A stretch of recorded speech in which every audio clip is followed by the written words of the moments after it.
मनवोनी शरण जावे, मनवोनी शरण जावे सर्व भावे देवासी, तो हा उतरेल पार भवदुस्तर नदीचा।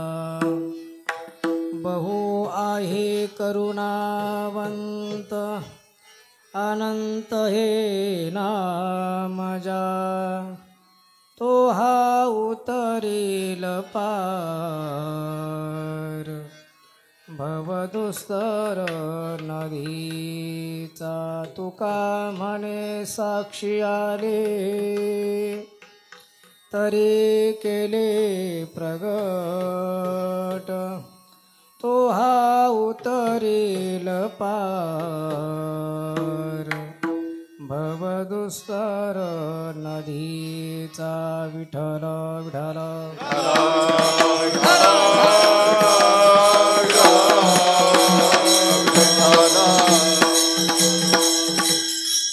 श्री गुरुचरण सरोज रज निज मनो मुकुर सुधारी, मरणो रघुबर बिमल जसो जोदायको पलचारि। बुद्धिहीन तनु जानिके सुमिरौ पवन कुमार, बलबुद्धि विद्या देहु मोहि हरौ कलेश विकार। प्रथम नमन कुरु गणनाथा, उमाशंकराच्या सुता चरणावरी ठेवून माता साष्टांगाता दंडवत। दुसरी वंदू शारदा, जी चतुरार्णाच्या तमजावा सिद्धे पाविजे सहजा, तिच्या चरणावजा दंडवत। आता वंदू साधू सज्जन, नित्य हृदय हरीचे ध्यान, विठ्ठल नाम उच्चारण तया माझे दंडवत। आता वंदू रंग भूमिका, कीर्तने उभे होते लोका, टाळ मृदंग श्रोते देखा तया माझे दंडवत। ऐसे नमन करुणी सकळा, हरिकथा बोले भोपडिया बोला अज्ञानी म्हणून आपुल्या बाळा चालवी सकळा नामा म्हणे गंगा विशुद्धं नितपादस्पर्शं सरोविष्टितं चुंबितं पुण्यस्थान सराले स्थितं तं समाधिस्थमूर्ते नमामि गंगागिरियोगिरायं तपो ज्ञानवैराग्यभक्तिस्वरूपं सदा अलङ्कृतं साधुसन्न्यासयोगं मुखे यस्य वेदान्तशास्त्रार्थनिते नमो नारायणगिरिं परब्रह्मस्वरूपं समचरणसरोजं सान्द्रनीलाम्बुधाभं जगन्निहितपाणिं मण्डनं मण्डनान् तरुणतुलसीमाला कन्धरं कञ्जनेत्रं सदैधवलहासं विठ्ठलं चिन्तया पांडुरंगा करू रसमन मना पांडुरंगा करू रसमन मना हे पांडुरंगा करू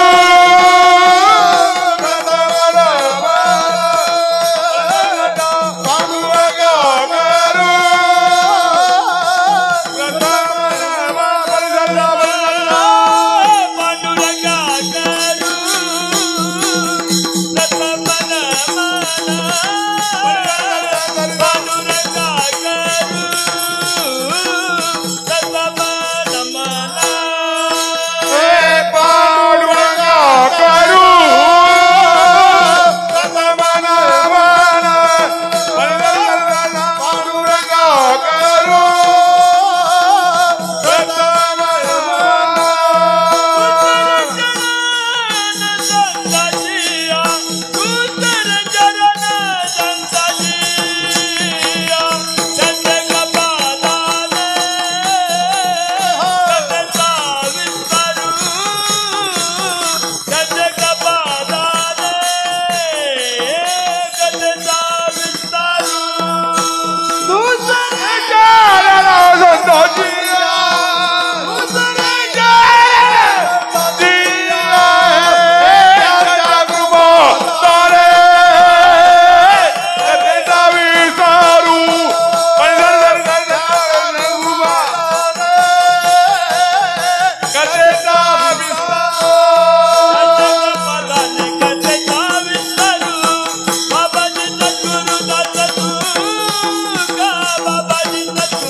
पांडुरंगा करू प्रथम मन दुसरे चरण संतांच्या त्यांच्या कृपादाने कथेचा विस्तारू बाबाजी सद्गुरु दास तुका ओम नमो ज्ञानेश्वरा करुणाकरा दयाळा तुमचा अनुग्रह लादलो पावना झालो चराचरी जयांचे केल्या स्मरण होय सकळ विद्येंजधिकरण तेची वंदो श्रीचरण श्री गुरूंचे ते नमस्कारो आता प्रस्तुत प्राप्त स्थळी प्राप्त प्रसंगी कीर्तन रूपी सेवी करता घेतलेला अभंग श्रीमंत श्रीसंत जगद्गुरु तुकोबऱ्यांचा 4 चरणाचा आणि उपदेश्वर प्रकरणातील अभंग सेवेकरता निवडला. विठाला विठाला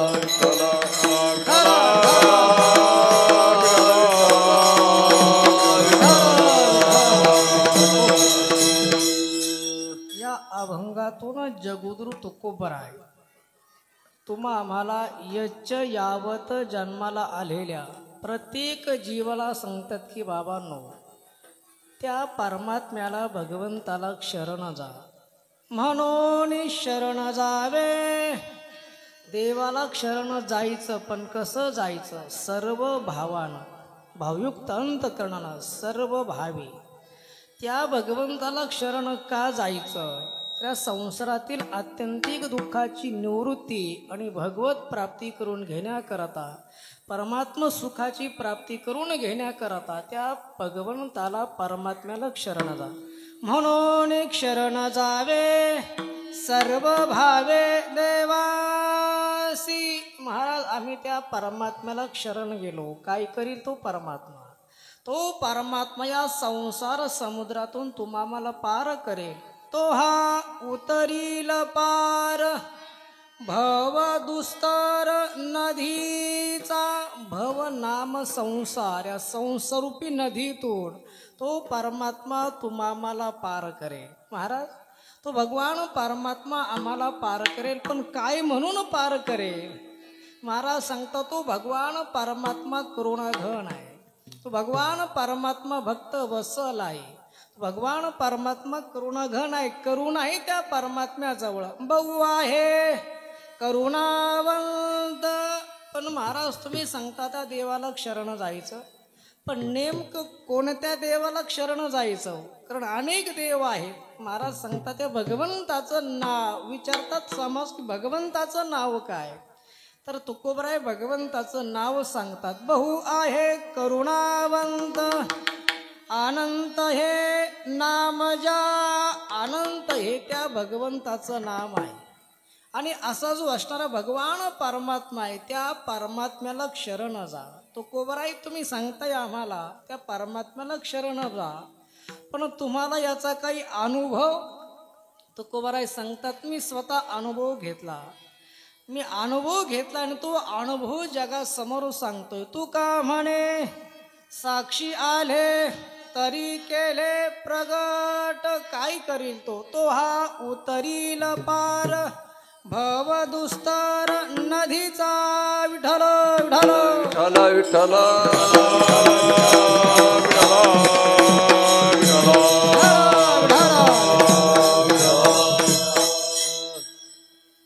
सेवेला सुरुवात करण्यापूर्वी काही परिहार देणं महत्त्वाचं आहे. श्री क्षेत्र राम दरबार या ठिकाणी भगवंताच्या कृपाशीर्वादानं, साधू संतांच्या कृपाशीर्वादानं, प्रभू रामचंद्रांच्या पदस्पर्शन पावून झालेल्या भूमीमध्ये सद्गुरू योगराज गंगागिरीजी महाराज यांच्या कृपाशीर्वादानं, ब्रह्मलीन सद्गुरू नारायणगिरीजी महाराज यांच्या कृपाशीर्वादानं, ब्रह्मलीन सद्गुरू शिवगिरीजी महाराज यांच्या कृपाशीर्वादानं आणि तीच बेटाची भव्य आणि दिव्य अशी परंपरा चालवणारे प्रातस्मरणीय गुरुवर्य महंत, हिंदू धर्म रक्षक गुरुवर्य महंत श्री श्री रामगिरीजी महाराज यांच्या प्रेरणेनं आणि आपणा सर्वांचं लाडकं आवडतं व्यक्तिमत्व प्रेममूर्ती हरिशरणगिरीजी महाराज बाबांच्या या उपस्थितीमध्ये, बाबांच्या मार्गदर्शनानं हा रामलल्ला प्रगट दिन या ठिकाणी नाम सप्ताह पार पडतो आहे. अखंड हरिनाम सप्ताह तथा ग्रंथराय ज्ञानेश्वरी पारायण सोहळा दिवसभर कार्यक्रम चालू आहे. सकाळी ज्ञानेश्वरी पारायण आहे, दुपारच्या वेळेमध्ये संगीत भजन आहे, त्यानंतर 5 ते 6 या वेळेमध्ये सामुदायिक हरिपाठ आहे, 7 ते 9 या वेळेमध्ये हरिकीर्तन जागर आहे आणि त्यानंतर 9 ते 10 या वेळेमध्ये अन्नदान आहे, महाप्रसाद आहे, भोजन प्रसाद आहे. हा संपूर्ण असणारा हा कार्यक्रम या वर्षी तपपूर्ती उत्सव सोहळा म्हणजे 12 वर्षे पूर्ण होत आहे. तपपूर्ती सोहळ्याच्या निमित्तानं अतिशय सुंदर असं नियोजन आमच्या सर्व परिवाराने या ठिकाणी केलेलं आहे. त्यामध्ये आमची सर्व धावपळ करणारी सर्व सप्ताह कमिटी असेल, म्हणजे सर्व तरुण मंडळी असेल, राम दरबार तरुण मित्र मंडळ असेल, शिवगिरी महाराज तरुण मित्र मंडळ असेल, असणारी सर्व तरुण मंडळ आपण या ठिकाणी सहकार्य करत आहेत, धावत आहेत, पळत आहेत. आपणा सर्वांच्या सहकार्यानं आणि बाबांच्या मार्गदर्शनानं हा कार्यक्रम या ठिकाणी पार पडतो. विठाला विठाला विठाला विठाला विठाला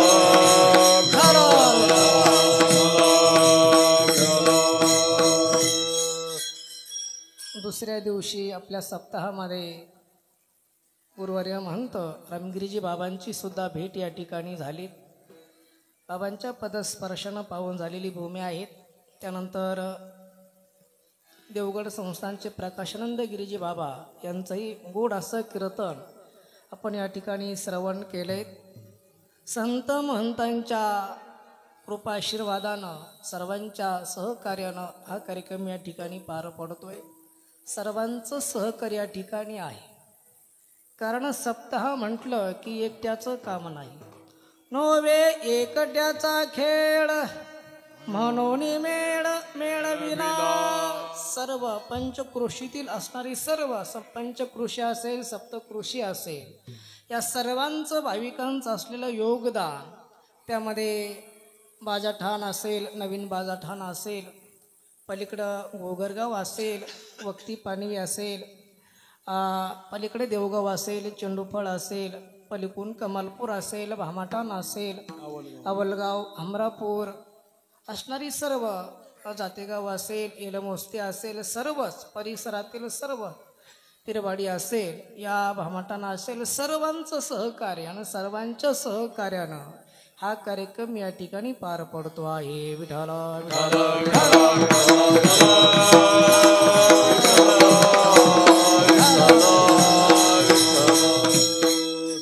हा पर्व काळ रामप्रभूच्या जन्मकाळ म्हणजे जन्मकाळ असणारा हा पर्व काळ आहे. रामलल्ला प्रगट दिनाचा पर्व काळ आहे. या पर्व काळावरती परिसरामध्ये अनेक ठिकाणी रामप्रभूंच्या प्रगट दिनाच्या निमित्तानं कार्यक्रम पार पडत असतात. पण एवढेही कार्यक्रम असताना सुद्धा सर्व आमची महाराज मंडळी टाळकरी मंडळी सद्गुरू गंगागिरी महाराज संस्थांची सर्व चारही प्रहरातील टाळकरी वारकरी माळकरी कुणीजन महाराज मंडळी या ठिकाणी दररोज महाराज मंडळी भेट देऊन जात आहेत. आजही कार्यक्रमाकरता बरीचशी महाराज मंडळी या ठिकाणी उपस्थित आहे. त्यांच्या मुखारविंदातून या ठिकाणी ग्रंथराय ज्ञानेश्वरी पारायण या ठिकाणी पार पडत आहे. आमच्या हरिभक्तीपरायण विकासजी महाराज बनसोडे गोपालजी महाराज काळे आहेत. गोड असं पारायण या ठिकाणी चालू आहेत.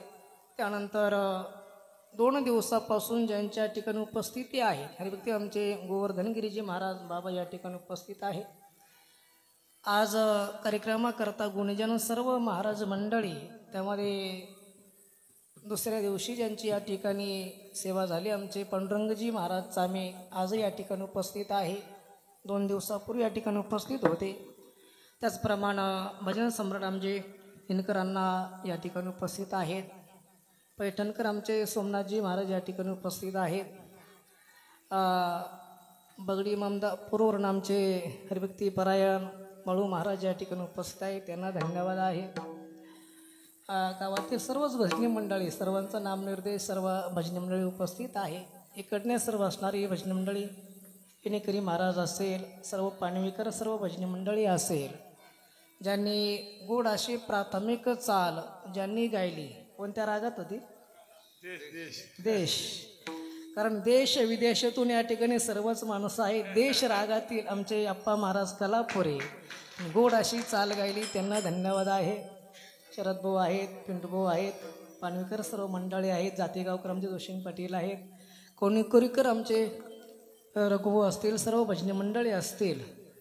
आज कार्यक्रमाकरता ज्यांची उपस्थित आहे गावातील आमचे माजी सरपंच सुभाष अण्णा या ठिकाणी उपस्थित आहे. अण्णांना धन्यवाद. दररोज ज्यांची उपस्थिती आहे आमची सोशल मीडिया आमचे दुकानदार नामदेवभाऊ चव्हाण आहेत. पी टी मास्तर आमचे पाणवीकर आहेत. रमेश गुरुजी आहेत. खाली बसल्यांपैकी बरीचशी मंडळी आहे. आमचे देऊगावकर बाबासाहेब असतील ममदापूरकर आमचे सर्व मंडळी असतील. कानाडगावकर आमचे रावसाहेब पाटील दंडे आहेत. रमेशभाऊ दंडे असतील. आणि आज ज्यांची महाप्रसादाची पंगत आहे आमचे हरिभक्ती परायण दिलीप महाराज ममदापूरकर यांची पंगत आहे. त्यांच्याकडे जोरदार टाळी वाजवा एकदा. एकट्याचा नव्हे खेळ तरी पण त्यांनी एकट्यानं हिंमत केली. आजची ही सर्व पंगत त्यांची स्वतःची आहे. विठाला विठाला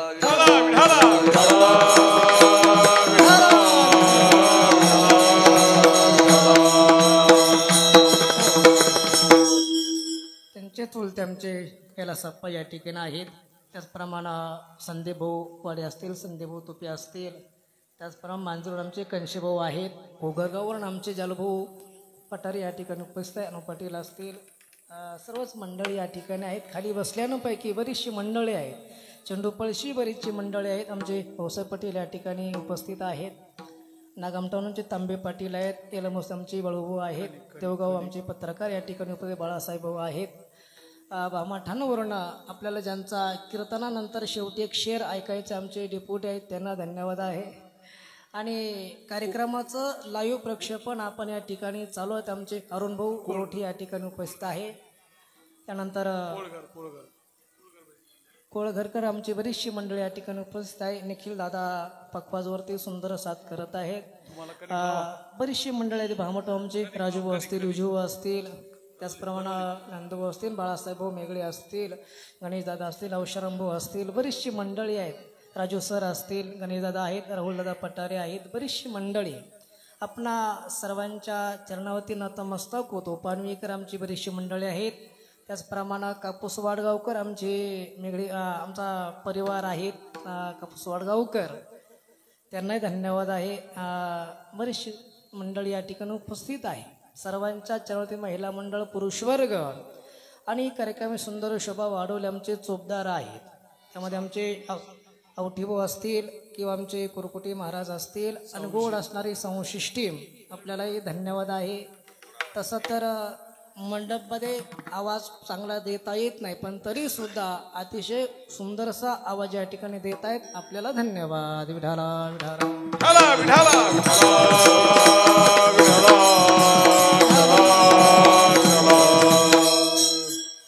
अंबरापूर आमचा चौधरी परिवार असेल, कापूसोड आमचे निगळ पटेल असतील, सरपंच आहेत, गोरभूष आमचे त्याचप्रमाणे वाडगावकर मंडळी आहेत, बरीचशी मंडळी आहेत. सर्वांच्या चरणात आमची भोजाडेकर मंडळी या ठिकाणी उपस्थित झाली, त्यांना धन्यवाद आहे. महिला मंडळ, कलशावाल्या, टाळ घेणाऱ्या सर्वच आपण सेवा करणार सर्व भाविक वृंद आपणा सर्वांच्या चरणावरती नतमस्तक होतो आणि सेवेला सुरुवात करतो.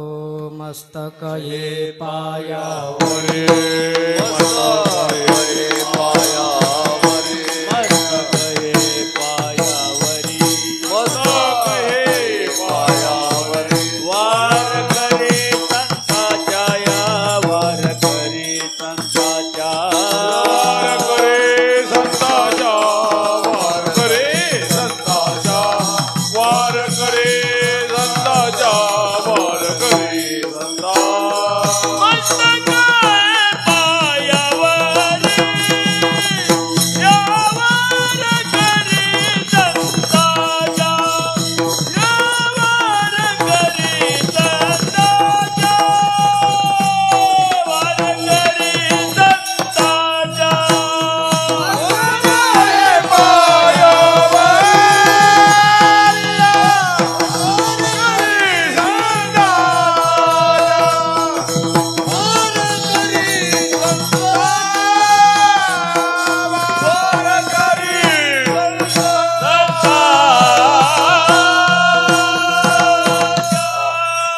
मस्तक हे पायावरी, यावार करी संतांच्या.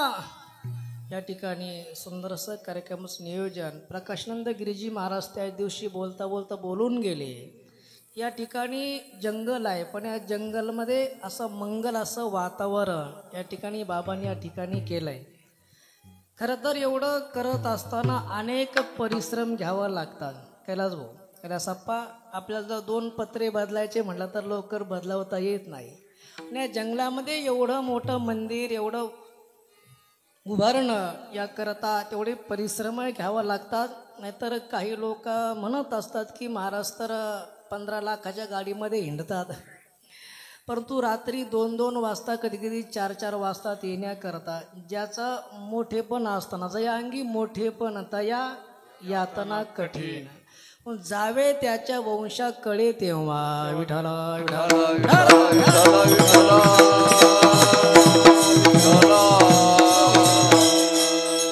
कधी कधी खाण्याकरता भरपूर असतं, पण झोपच नसल्यामुळे ते पचत सुद्धा नाही.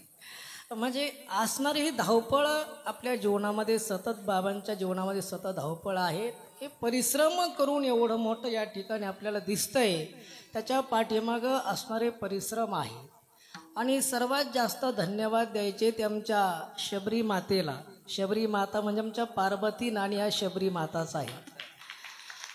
ज्यावेळेस शबरी मातेनं घर सोडलं, वनामध्ये गेल्या, मातंग ऋषींच्या आश्रमामध्ये शबरी माता राहिल्या. मातंग ऋषींनी बघितलं की अरे कोण सेवा करते आपल्या आश्रमामध्ये. बघितलं शबरी माता सेवा करते आहे. मातंग ऋषींनी सांगितलं, शबरी अशी जर भक्ती टिकून राहिली ना तर एक दिवस तुला या ठिकाणी रामप्रभू येऊन भेट देतील. रामप्रभूंच्या दर्शनाकरता तुला कुठेही मंदिरात जाण्याची गरज नाही. शबरी मातेनं जेव्हा विचारलं, प्रभू मला महाराज मला भगवान प्रभू भेट देणार आहेत, पण देवाच्या भेटी करता मला अयोध्येला जावं लागेल का? देवाच्या भेटी करता मला मंदिरामध्ये जावं लागेल का? मातंग ऋषीने सांगितलं, नाही शबरी, तुझी भक्ती जर अशीच टिकून राहिली ना, एक दिवस तो प्रभू, तो परमात्मा तुझ्या घरी चालत आल्याशिवाय राहणार नाही. ना जो रामप्रभू या ठिकाणी चालत आलायत ना, हे कशामुळं? तर आमच्या पार्वता नानींच्या त्यागामुळं. विठाला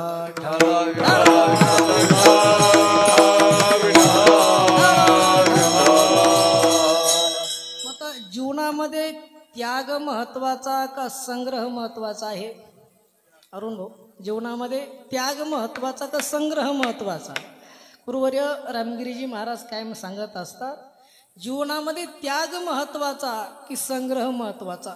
दोन साधू महात्मा प्रवास करत चालले, नावेतून पलीकडे जायचं आहे. एक साधू महात्मा संग्रह करणारा होता आणि दुसरा त्यागी होता. ते कशाचाच काही संग्रह करत नव्हते, संचय करत नव्हते. तर नावेतून दोघांना पलीकडं जायचं आहे, पण नावेमध्ये पैसे खर्च केल्याशिवाय पलीकडे जाता येणार नाही. जेव्हा नावेमध्ये बसल्यानंतर ज्यांनी संग्रह केला होता त्यांनी ते काही तिकीट असेल ते तिकीट दिलं आणि नावेमध्ये बसले. पलीकडं जात असताना त्यांनी जे त्यागी महात्मा होते त्यांना विचारलं, आता सांगा तुमचा त्याग महत्वाचा का माझा संग्रह महत्वाचा? त्यांनी सांगितलं, नाही त्यागच महत्वाचा. म्हणे कशावरून? आज जर माझ्याकडे पैसे जर नसते तर आपण या नावेतून पलीकडे कसे गेलो असतो. माझ्याकडे संचय होता, संग्रह केला म्हणून आपण पलीकडे जाऊ शकतोय. म्हणजे त्यागी होते ना, ते नाही त्यागच महत्वाचा. का? तुम्ही जर त्या पैशाचा त्यांना दिले नसते, त्याग नसता केला, त्याग केला म्हणून तर आपण पलीकडे चाललोय. म्हणून जीवनामध्ये देवा करता आपण हे जे त्याग केला, आमच्या पार्वता नानीनं संग्रह नाही केला, या संग्रहाचा त्याग केला आणि सर्व बाबांना समर्पित केलं, देवाकरता समर्पित केलं. आपण देवाकरता समर्पित केलं की देव आपल्याला देत असतो. विठाल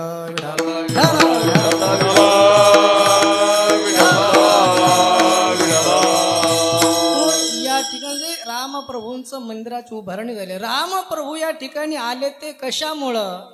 तर माझा सांगण्याचा मुद्दा एवढाच आहे, जशी शबरी मातेनं भक्ती केली, शबरी मातेला भेटण्याकरता रामप्रभू आले, त्याप्रमाणे आमच्या पार्वता नानींनी आयुष्यभर बेटाची सेवा केली. पंढरपूरची वारी असेल, दिंडीची वारी असेल, बेटाचं परमार्थ असेल, हा परमार्थ त्यांनी केला आणि हा त्याग त्यांनी केल्यामुळंच आज या ठिकाणी रामप्रभूंचं वास्तव्य आहे. विठाला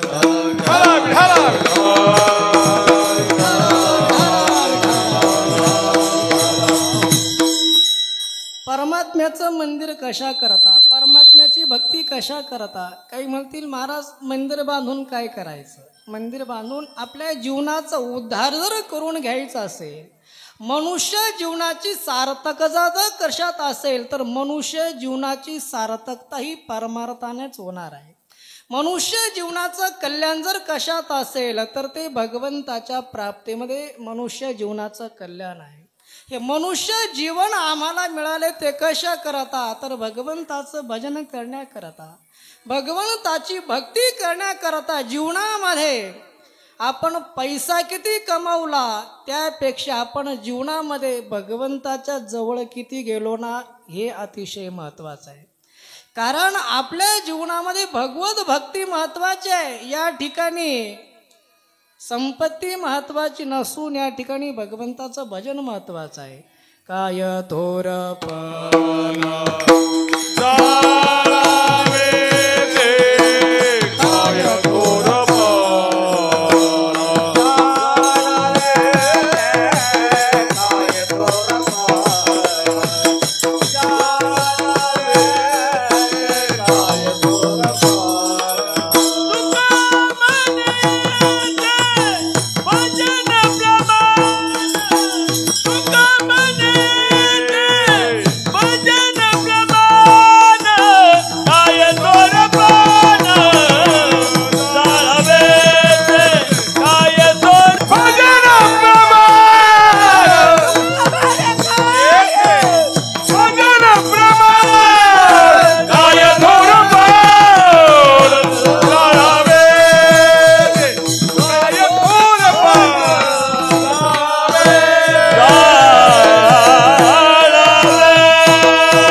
भजन महत्वाचं आहे. भगवंताची भक्ती महत्वाची. हा देह जर आपल्याला कुणी दिला असेल तर तो कुणी दिला? त्या देवाना दिला. देवे दिला देह कशा करता? भजना गोमटा शरीर उत्तम चांगले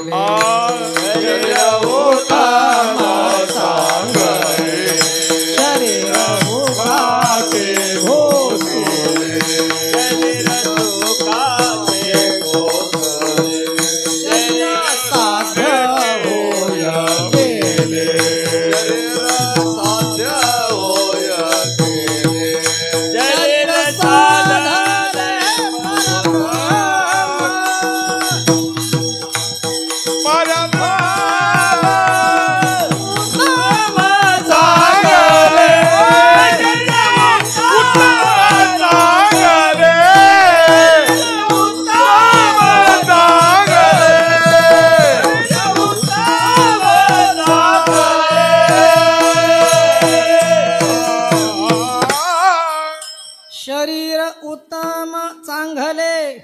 शरीर सुखाचे घोसुले शरीर साध्य होय केले शरीर साधले परब्रह्म किंवा नरदेह निदान लागले हाती उत्तम सार उत्तम गती देवची होईल ते म्हणती तरी का चित्ती धरावे. या मनुष्य ध्यान भगवंतापर्यंत जाता येतं.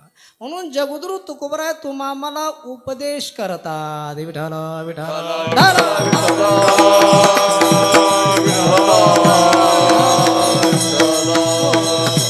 उपदेश प्रकरणातील अभंग आहे. जगद्गुरु तुकोबराय तुम्हा आम्हाला उपदेश करतात. कोणता उपदेश करतात? तर भगवंताला शरण जाण्याचा उपदेश करतात. मग ज्या भगवंताला शरण जायचं आहे किंवा प्रभुवंताला शरण जायचं आहे, का म्हणून देवाला शरण जायचं? का म्हणून देवाला शरण जायचं? प्रथम प्रमाण जर काय असेल म्हणून का म्हणून शरण जा. का म्हणून शरण जायचं? तर महाराज सांगतात हा जो देह तुला मिळाला येत ना या देहानंच तुला देवाला शरण जाता येईल म्हणून शरण जायचं. का म्हणून शरण जायचं? तर इतर देह जे आहेत ना इतर देहानं भगवंताला शरण जाता येत नाही. इतर देहामध्ये भगवंताची भक्ती नाही. इतर देहामध्ये भगवंताचं भजन नाही. पशु पक्ष्यांना देवाला शरण जाता येत नाही. आतापर्यंत अनेक जन्म भोगलेत पण आतापर्यंत तू देवाला शरण गेला नाही म्हणून आता देवाला शरण जायचं. का म्हणून शरण जायचं? तर संसारातील जे अत्यंत दुःख आहेत ना त्या दुःखाची निवृत्ती करण्याकरता तुला भगवंताला शरण जायचं. परमात्मिक सुखाची प्राप्ती करून घेण्याकरता भगवंताला शरण जायचं. विठ्ठल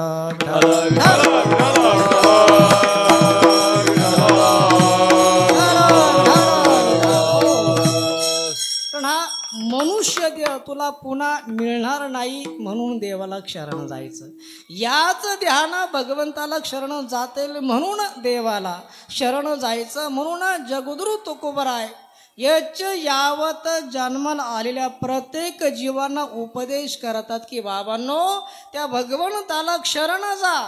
पण काही म्हटले महाराज देवाला शरण जायचं बरोबर आहे, पण कसं जायचं? तर महाराज सांगतात सर्व भावानं त्या परमात्म्याला शरण जा. अभंगाचं प्रथम मनोनिया शरण जावे मनोनिया शरण जावे मनोनिया शरण जावे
तुकोबराय अभंगाच्या प्रथम चरणात तुम्हाला उपदेश करतात. कोणता? म्हणून शरण जावे सर्व भावे देवासी. तुकोबराय उपदेश करतात. उपदेश करतात तो कुणाला? तर यच यावत जन्माला आलेल्या जीवाला उपदेश करतात. मग तुकोबराय तुम्हाला जीवालाच उपदेश का करतात? तो इतरांना उपदेश का करत नाही? तर इतरांना उपदेश न करण्याचं कारण असं आहे, उपदेश कुणाला करावा? ज्ञान ज्यांना सांगायचं आहेत ना, ऐकणारा सुद्धा तसा पाहिजे.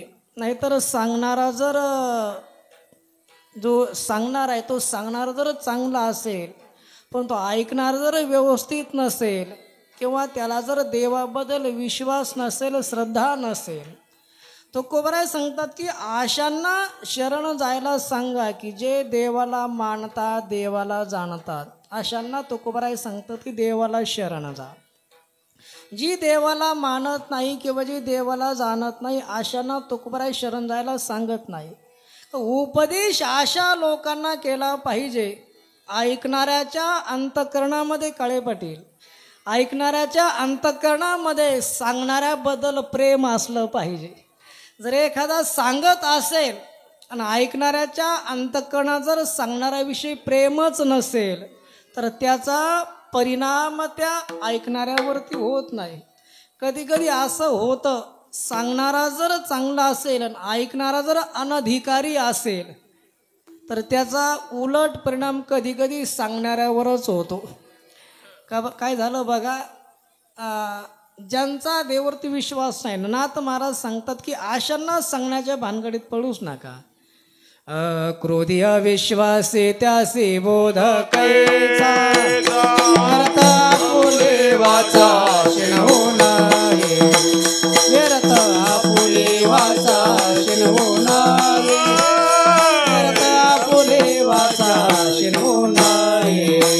क्रोधी अविश्वासी बोध कैचा, व्यर्थ आपुली वाचा शिणवू नये, व्यर्थ आपुली वाचा शिणवू नये, व्यर्थ आपुली वाचा शिणवू नये. क्रोधी अविश्वासी त्याशी बोध कैचा, व्यर्थ आपुली वाचा शिणवू नये. महाराज सांगतात सांगणाऱ्याबद्दल जर ऐकणाऱ्याच्या अंतकरणामध्ये प्रेम नसेल तर त्याचा उलट परिणाम होतो. कधी कधी निगळ पाटील कसं ऐका, समजा एका झाडावर एक माकड आणि त्या झाडावर चिमणी राहत होती. आता त्या चिमणीने विचार केला, उन्हाळ्याचे 4 महिने संपल्यानंतर पावसाळा लागेल, तसं तर अवकाळी पाऊस कालपासूनच चालू झालाय. 4 महिने संपले की पावसाळा लागेल. मग पावसापासून संरक्षणाकरता काही आपण एकदा घरटं बांधलं पाहिजे, खोपा बांधला पाहिजे, काहीतरी केलं पाहिजे. तर ते चिमणी काय करायची, बाहेर जायच्या आणि येताना काहीतरी काहीतरी झाडपाला घेऊन यायची, त्या फांद्याला बांधायचं. असं करता करता त्या चिमणीनं सुंदर घरटा बांधला. चिमणीचा घरटा जर आपण बघितला, इतकं सुंदर विणकाम असतं. आपण जर ते घरटा जर उलगडला आणि किती हुशारी इंजिनियर असू द्या, त्याला म्हणा पुन्हा विणव, नाही जमणार. म्हणजे इंजिनियरपेक्षा सुद्धा चांगली बुद्धी, जास्त बुद्धी त्या चिमणीला आहे. म्हणजे माणसापेक्षाही काही बुद्धिवान पशु आहेत, प्राणी आहेत. इतकं सुंदर घरटं त्या चिमणीनं बनवलं. आता त्याच समोरच्या फांदीवर माकडही राहत होतं. 4 महिने त्यानं काही खोपा बांधला नाही, घरटा बांधला नाही, काहीच केलं नाही. 4 महिने संपले, पावसाळा लागला, पाऊस सुरू झाला. पहिलाच पाऊस, सोसाट्याचा वारा, दो प्रकारे पाऊस, 4 तास पाऊस चालला. अरुण भाऊ, चिमणी आपली खोप्यामध्ये गेली आणि बसली. पण समोरच्या फांदीवर जे माकड होतं ना, त्या माकडानं काही खोपा बांधला नाही, घरटा बांधला नाही. तिथं ते 4 तास पावसामध्ये थंडीनं काकडलं. चिमणीचं लक्ष गेलं त्या माकडाकडं आणि चिमणीला त्या माकडाची दया आली. चिमणी मनात विचार करते, या माकडानं 4 महिने खाली गेले, जर घरटा बांधला असता, खोपा बांधला असता तर पावसापासून संरक्षण झालं असतं. पण काहीच केलं नाही यानं. चिमणीला त्या माकडाची दया आली.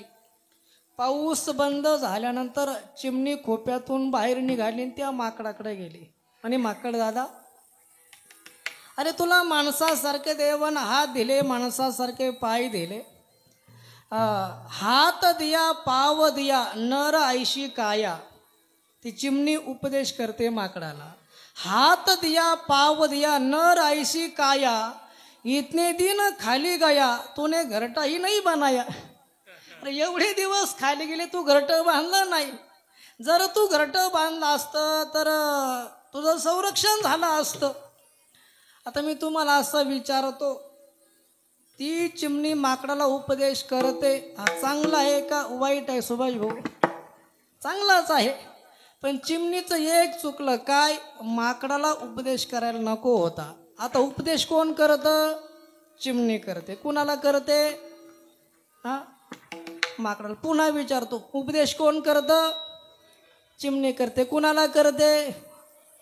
संसारात अनेक चिमण्या उपदेश करत असतात. मी पक्ष्यांबद्दल सांगतो. मी कीर्तनातच राहा, बाहेर कुठं जाऊ नका. विठाला विठाला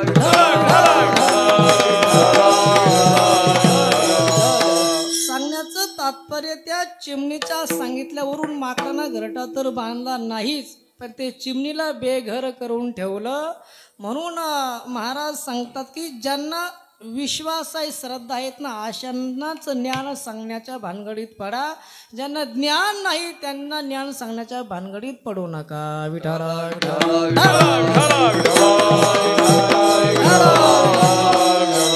मग तुकोबराय उपदेश करता तुम्हाला सर्वसामान्य जीवाला करता. मग जीवालाच का उपदेश करता तो, बाकींना काही उपदेश करत नाही. तर महाराज सांगतात बाकींच्याकडं तसं ज्ञान नाही. या मनुष्य देहामध्ये ज्ञान आहे. याची देही घडे देवाचे भजन आणि हे ज्ञान नाही कोठे. पण काही म्हण महाराज तुम्ही सांगता माणसाजवळ ज्ञान आहे, पण काही गोष्टी माणसापेक्षाही जास्त ज्ञान पशुपक्ष्यांना आहे ना हो. समजा एखाद्या ठिकाणी चोरी झाली, 4 दिवस झाले पोलीस तपास करतायत, पण पोलिसांना तपासच लागला नाही. मग दुसऱ्या दिवशी पेपरला आमच्या पाटलांनी बातमी दिली. कोणती बातमी? ज्या चोरीचा 4 दिवसापासून पोलीस यंत्रणा तपास करते, तपास लागत नाही, त्या चोरीचा तपास लावण्याकरता स्वतंत्र कोणती श्वान पथकाची नियुक्ती केली आहे. आणि मग 2 दिवसांना पुन्हा पेपरला बातमी येते 4 दिवस 8 दिवस पोलिसांना जो शोध लागला नाही, त्या चोरीचा शोध कुणी लावला? श्वान पथकाने लावला. मग आता मला इथं तुम्ही सांगा, माणसापेक्षा कुत्र्याकडं तो गुण जास्त नाही का? आहेत ना. म्हणजे ज्या चोरीचा शोध माणसाला लागला नाही, पोलिसाला लागला नाही, तर शोध जर श्वान पथकानं लावला, जे माणसापेक्षा जास्त ज्ञान कुत्र्याला आहे का नाही? आहेत ना. काही दिवसापूर्वी किल्लारी भागामध्ये भूकंप झाला होता बघा. काही समजा सुनामी लाटा, पण त्या लाटा येणार आहेत किंवा भूकंप होणार आहेत माणसांना धक्के लागल्यानंतर समजलं, पण प्राण्यांना 10-12 तास अगोदरच समजलं. हे ज्ञान माणसापेक्षाही पशूंना जास्त आहे.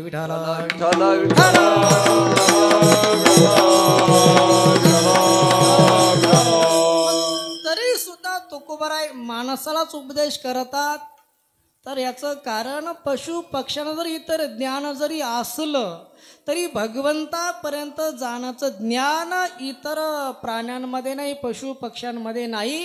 हे ज्ञान फक्त मनुष्य देहातच आहे. म्हणून तुकोबराय तुम्हाला उपदेश करता कोणता?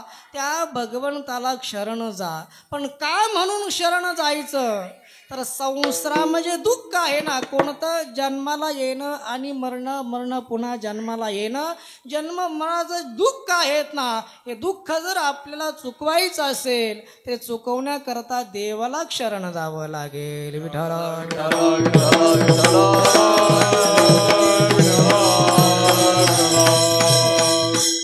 जन्म मरणाचे दुःख आहे ना, या दुःखातून जर आपल्याला बाहेर पडायचं असेल किंवा दुःखातून जर परमानंदाची प्राप्ती करून घ्यायची असेल तर भगवंताला शरण जावं लागेल. म्हणून तुकोबराय सांगतात म्हणून शरण जावे.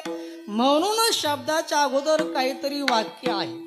आपण जर एखाद्याला विचारलं का हो सकाळपासून फार टेन्शनमध्ये आहेत, काय झालं? ते म्हणतात काय झालं बरं का, पेरणीचा दिवस आहे, पेरणीचे दिवस चालू आहेत आणि गोठ्यात जाऊन पाहतो तर बैल मलून पडलेला, म्हणून माझ्या चेहऱ्यावर टेन्शन आहे, दुःख आहे. एखादा अतिविचारात पडला का हो काय विचार करता, काय टेन्शन आहे? काही नाही, तिला जरा बरं नाही ना म्हणून टेन्शन आलं. म्हणजे त्या टेन्शन या दुःख होण्याच्या पाठीमाग काहीतरी कारण असतं. म्हणून आपण जे काही म्हणलं का तुम्ही तर कधी दिसले नाही, आधी दिसले कीर्तनाला, नाही ना काय झालं नव्हतं चायचं बरं का, पण बाबाचा फोन आला म्हणून, रमेश भाऊ का बाबाचा फोन आला म्हणून यावं लागलं. म्हणून म्हणण्याच्या पाठीमाग काहीतरी कारण असतं.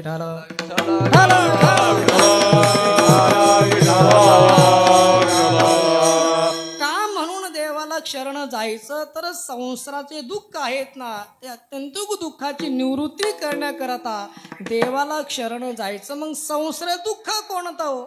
जन्म मरणाचं दुःखच आहे. तुकोबराय सांगतात आईच्या गर्भामध्ये असलेले दुःख आहे ना, काय सांगू गर्भेची यातना, काय सांगू गर्भेची यातना, माझा भोगी ताना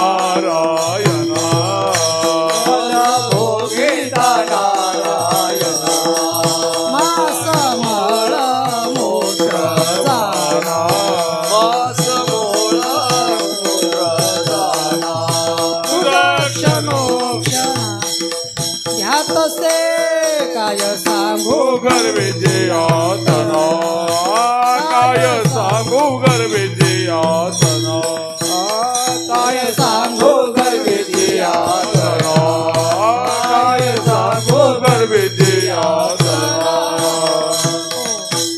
काय सांगू गर्भीची यातना मज भोगिता नारायणा. आईच्या गर्भामध्ये काय दुःख असतं महाराज बघा. आता आईच्या गर्भामध्ये जीव 9 महिने 9 दिवस आईच्या गर्भामध्ये राहतो. आता जर इथं आपल्याला गरम व्हायला लागलं तर आपण फॅन चालू करतो, बाहेर झाडाखाली जाऊन बसतो. पण आईच्या गर्भामध्ये जर गरम व्हायला लागलं तिथं का फॅन आहे का उषा कंपनीचा? तर ते फॅन नाही ना. तिथं ते दुःख आहेत ना, मांस मळ मूत्रे दुःख जीवाला भोगावं लागतं. आणि मग ते दुःख जीव भोगत असताना मग तो जीव त्याला वाटतंय की आता या दुःखातून कोण सोडवेल आपल्याला. मग त्याला विचार येतो की या दुःखातून सोडवणार फक्त भगवान परमात्माच आहे. म्हणून तो देवाची विनंती करतो, देवाला प्रार्थना करतो, देवा काय एक वेळ मला दुःखातून एकदा मोकळं करा. एक वेळ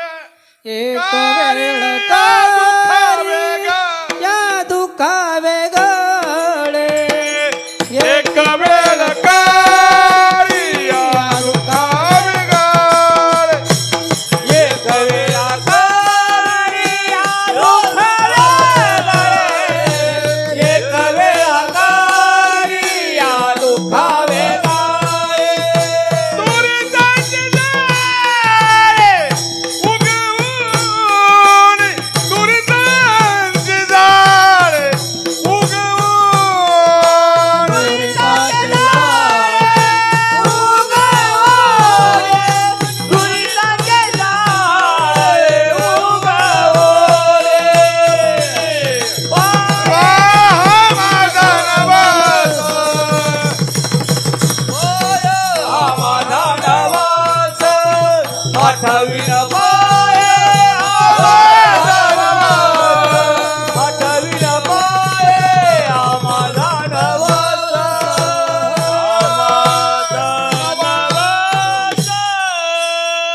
आईच्या गर्भामध्ये असलेले दुःख आहेत ना, जीव देवाला वेगळे एक वेळ कारी या दुःखा वेगळे दुरिताचे जाळे उगवोनी दुरिताचे जाळे उगवोनी आठवीन पाय हा माझा नवस आठवीन पाय हा माझा नवस. जीव देवाला विनंती करतो, देवा मला दुःखातून सोडवा. मग एक गर्भवास दुःख नाही का? विठ्ठल विठ्ठल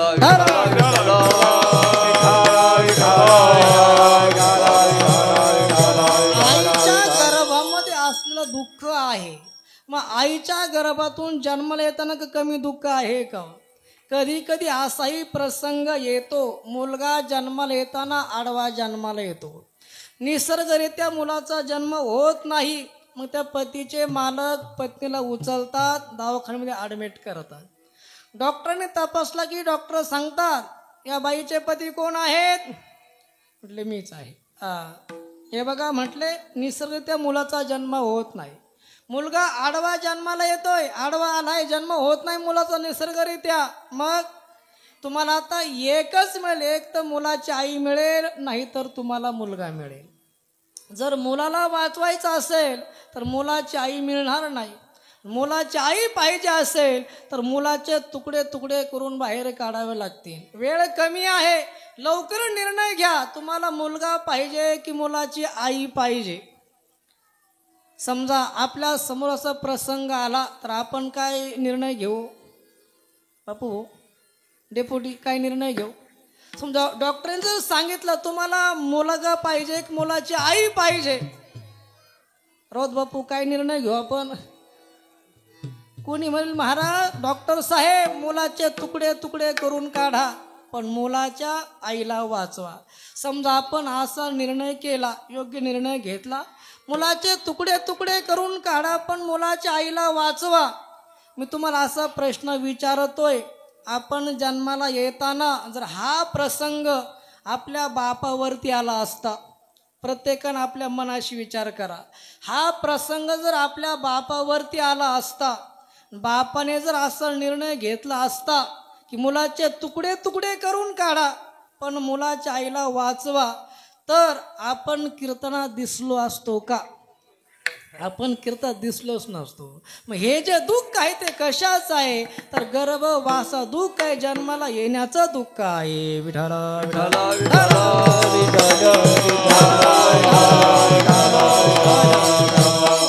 हे जन्माला येण्याचं दुःख आहे आणि मरण्याचं दुःख काय कमी आहे का?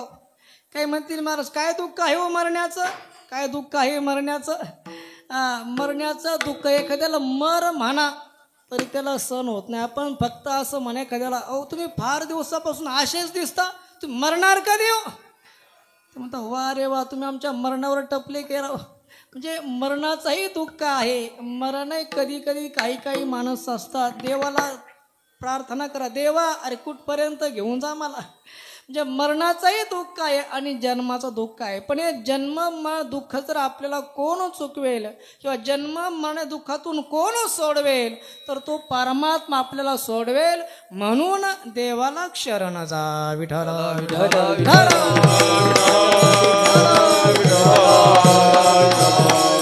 दुःखाची निवृत्ती करून घ्यायची असेल तर म्हणून शरण जावे.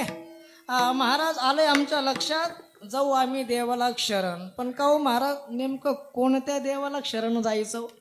वारकरी संप्रदायामध्ये तर 33 कोटी देव आहे. मग 33 कोटी देवापैकी नेमकं कोणत्या देवाला शरण जायचं? विठ्ठल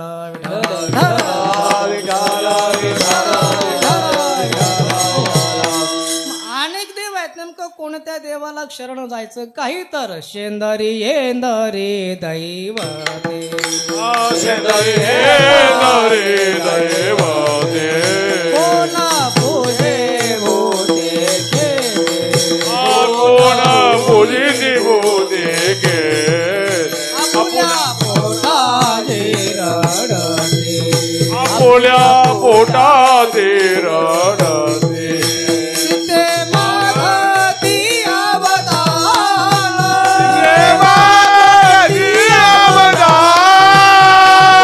इच्छा आणि कापिडी, आपुल्या इच्छा आणि कापिडी,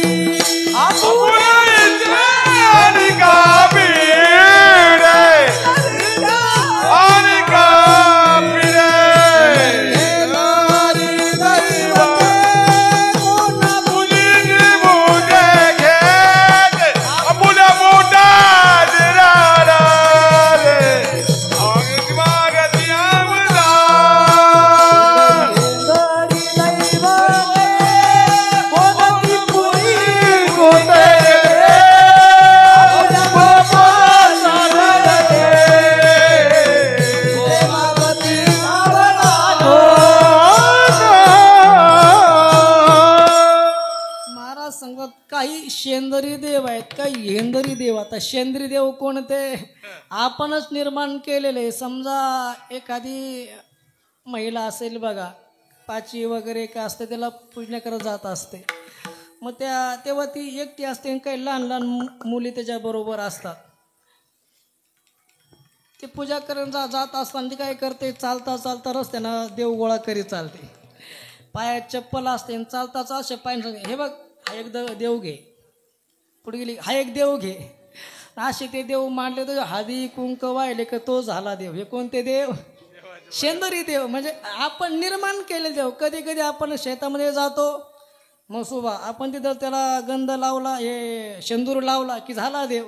म्हणजे शेंदरी देव आहे. शेंदरी हेंदरी दैवते. महाराज सांगतात, आपण जर याला शरण गेलं तर आपलं कल्याण होईल का? हो, त्यांचंच कल्याण नाही, तेच पोटासाठी रडतात. आपुल्या पोटाजी रडते, शिते मागती अवदान. एकानं काय केलं, देवीची प्रार्थना केली, देवीची भक्ती केली. देवी त्याला प्रसन्न झाली. भक्ता काय मागायचं असेल तर मागून घे, मी प्रसन्न आहे तुझ्यावर.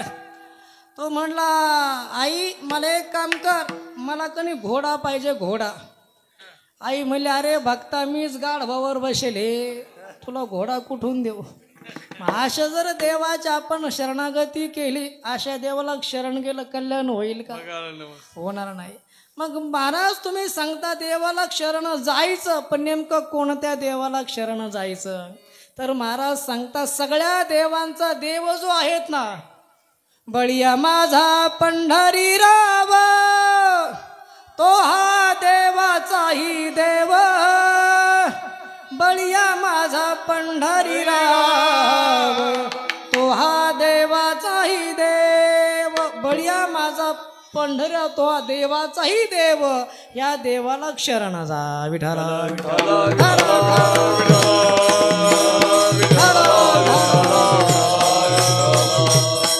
महाराज सांगतो भगवान परमात्मा जो आहे ना, तो सर्वांना या दुःखातून निवृत्त करेन. कारण आंधळ्या पांगळ्याचा एक विठोबा दाता, प्रसवाला विश्व तोची सर्व होय जाणता. घडी मोडी हेळा मात्रे पाप पुण्य संचिता, भव दुःख कोण वारी तुझ वाचून.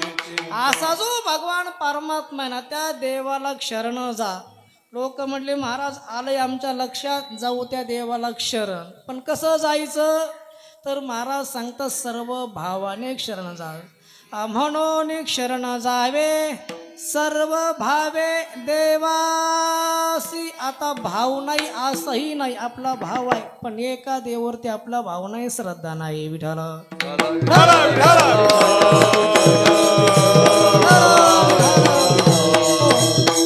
ठीक आहे महाराज, आम्ही देवाला शरण जाऊ, सर्व भावाने जाऊ, अंतकरणाने शरण जाऊ.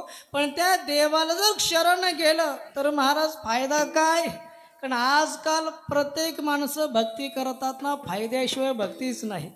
आपण म्हणलं चला कीर्तनाला रामदरबारला, ते मग महाराज येऊ कीर्तन, पण फायदा काय? अहो आहे ना 9 वाजता फायदा. काही माणसं पर 9 वाजेपर्यंत येतात, येईना का?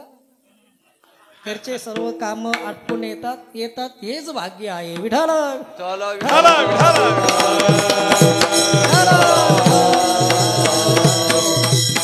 महाराज आम्ही त्या देवाला शरण गेलं, सर्व भावानं शरण गेलं तर फायदा काय? तर महाराज सांगतात ज्या संसारामध्ये तू जन्माला आलायत ना, दुःखरूप असणारा संसार आहे, त्या परमात्म्याला शरण गेल्यानंतर तो परमात्मा त्या संसारातून तुला पार करेल. अभंगाचं दुसरा तो हा उतरील पार, तो हा उतरील पार, तो हा उतरील पार, तो हा उतरील पार,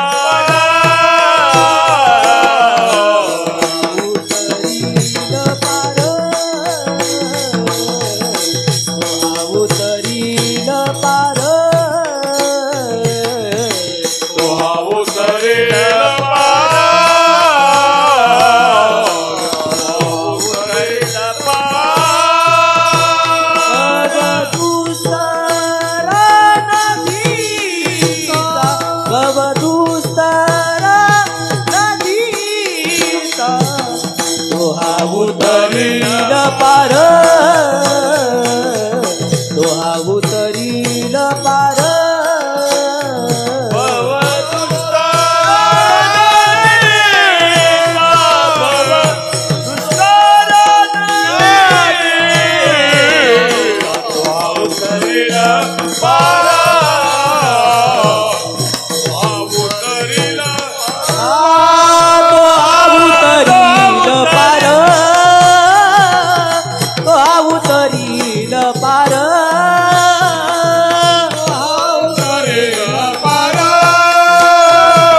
भव दुस्तर नदीचा महाराज सांगतात तो भव नदीतून तो परमात्मा आपल्याला पार करेल.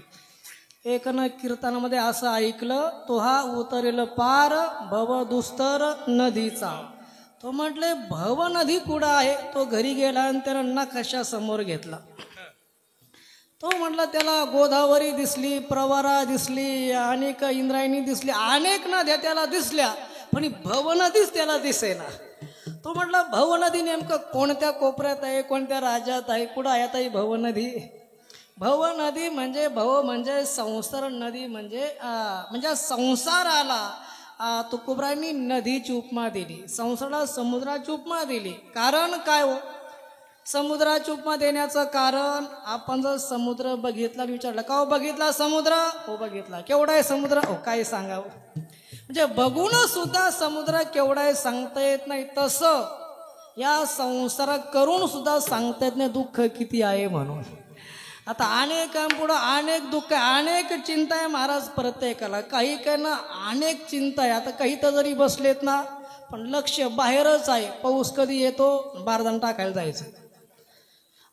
काही काही बारदान टाकून आलेत आणि काही काही फोनवरती थेंब चालू झाले की मला सांग, येऊन बारदान टाकायला येतोय. ही चिंता नाही का, दुःखच आहे ना.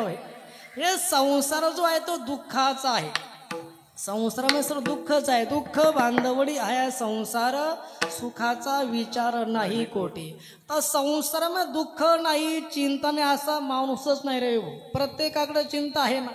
चिंता नाही असं माणूसच नाही. चिंता वेगळी आणि चिता वेगळी. चिता माणसाला एकदा जाळते, पण चिंता क्षणोक्षणाला प्रत्येक क्षणाला जाणते. आता तुम्ही म्हणाल महाराज काय चिंता आहेत ना, चिंता प्रत्येकाकडे चिंता आहेत ना. प्रत्येकासमोर चिंता आहे. रोज उठून खावयाची चिंता, काहीला खायची चिंता आहे. दोन माणसं सकाळी उठतात आणि दोन्ही पळतात. अण्णा दोन माणसं सकाळी उठतात, दोघंही पळतात. एक पळतो पोट भरण्याकरता, दुसरा पळतो पोट कमी करण्याकरता. आता एकाला पोट भरण्याची चिंता आणि एकाला पोट कमी करण्याची चिंता. चिंता नाही का, चिंता प्रत्येकाला आहे. सध्या काही काहींना एकच चिंता आहे. काय ते कुठं भेटले का, आम्ही जरी कीर्तन गेलो, महाराज तुम्ही कायम हिंडता, कायम फिरता, कायम पाहण्यात आहे, पण पुढं काय काय नाही, एवढ्या पोराला एक मुलगी बघा. प्रत्येक बापाला चिंता आहे पोराचं लग्न होतं की नाही. समजा लग्न झालंही तरी काही ना चिंता आहे. काय येणारं वादळ, मोबाईल वापरणं असेल की फेसबुक वापरणं असेल की कोणता असेल. मग झालं लग्न, मिळाली मुलगी तरी चिंता संपत नाही ना. चिंता आहेच की मुलगा होतो की नाही ही चिंता. बरं मुलगा झाला तो पुन्हा शाळेत जातो की नाही ही चिंता. शाळेत गेला चांगला अभ्यास करतो की नाही ही चिंता. चांगला अभ्यास केला पुढच्या चांगल्या वर्गात जातो की नाही ही चिंता. चांगल्या वर्गात गेला चांगल्या मार्काने पास होतो की नाही ही चिंताच. ऐका थांबायचं आपल्याला, चिंता ही थांबतच नाही महाराज. एक मुलगा शाळेच्या आवारामध्ये गेला आणि झोपला. गुरुजीचा तास संपला आणि गुरुजी बाहेर आल्यानंतर मी गुरुजी म्हणले का रे बाबा इथं झोपला. तुम्ही मग काय करू. अरे म्हणले शाळेमध्ये पाठ चालू आहे, शाळेत जा ना. तो म्हणला गुरुजी वर्गात जाऊन बसलं काय होईल. अरे काय होईल म्हणजे गुरुजी शिकवतात ना ते तुला कळेल ना. बर गुरुजीने शिकवलं मला कळालं, मग पुढे काय. अरे म्हणे बाबा तुला अभ्यास करायला सोपं जाईल. बरं अभ्यास करायला सोपं गेलं, पुढं काय. तुम्ही पुढं काय म्हणजे अरे तुला पेपर देण्याकरता चांगलं जाईल, तुला पेपर सोपा जाईल. तो म्हटला पेपर सोपा गेला, मग पुढे काय. राजू सर म्हणले अरे बाबा पेपर सोपा गेला की पुढच्या वर्गात तुला चांगल्या वर्गामध्ये ॲडमिशन मिळेल. तो म्हटला चांगल्या वर्गात ॲडमिशन मिळालं, पुढं काय. गुरुजी म्हणले चांगलं ॲडमिशन मिळेल, चांगली नोकरी लागेल, चांगला पगार तुला भेटेल. पण चांगली नोकरी लागली, चांगला पगार भेटला, पुढं काय. म्हणे पुढं काय म्हणजे चांगली मुलगी मिळेल, लग्न होईल. बरं लग्न झालं, पुढे काय. चांगला पैसा मिळाल्यानंतर तुला चांगलं घर घेता येईल, गाडी घेता येईल. आणि म्हणले गाडी घेतली, घर चांगलं बांधलं, पुढे काय. ते म्हणले पुढे काय म्हणजे पुढे मग आरामच करा, झोपायचंच ना. तो म्हणे मग एवढे कुटाने करून जर झोपायचंच असेल राजू सर, तो म्हटला मग एवढे कुटाने करून झोपायचं असेल तर आता मी काय करतोय, झोपेलाच आहे ना, मग कशाला टेन्शन देता. म्हणजे चिंता नाही असा माणूसच नाही. चिंता प्रत्येकाच्या जीवनामध्ये संसाराची चिंता आहे. म्हणून महाराज सांगतात त्या देवाला शरण गेल्यानंतर तो हा उतरील पार भव दुस्तर नदीचा. महाराज आम्ही त्या परमात्म्याला शरण गेलो तर तो परमात्मा आम्हाला संसारातून पार करेल का? म्हणे करेल ना. का म्हणून करेल? तर महाराज सांगता तो भगवान परमात्मा करुणा घन आहे. त्या परमात्म्याला दया घन तो परमात्मा आहे. बरं महाराज करुणा घन तो परमात्मा आहे. आम्ही त्याला शरण जायचं पण नेमकं कोणत्या नावानं शरण? काय नाव आहे तुमच्या देवाचं? देवाचं नाव तुकोबर आहे. अभंग प्रभू आहे करुणावंत,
परमात्मा करुणा घन आहे.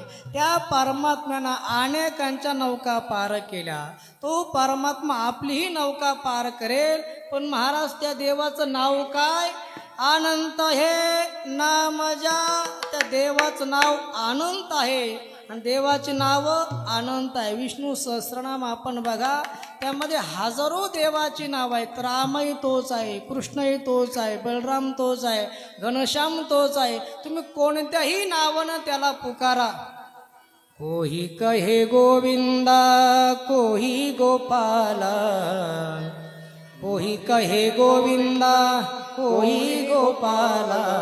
मैं तो कहूँ सावरिया बांसुरिया वाला, मैं तो कहूँ सावरिया बांसुरिया वाला, मैं तो कहूँ सावरिया बांसुरी वाला, मैं तो कहूँ सावरिया बांसुरी वाला. कोई कहे गोविंदा, कोई गोपाला, कोई कहे गोविंदा, कोई गोपाला.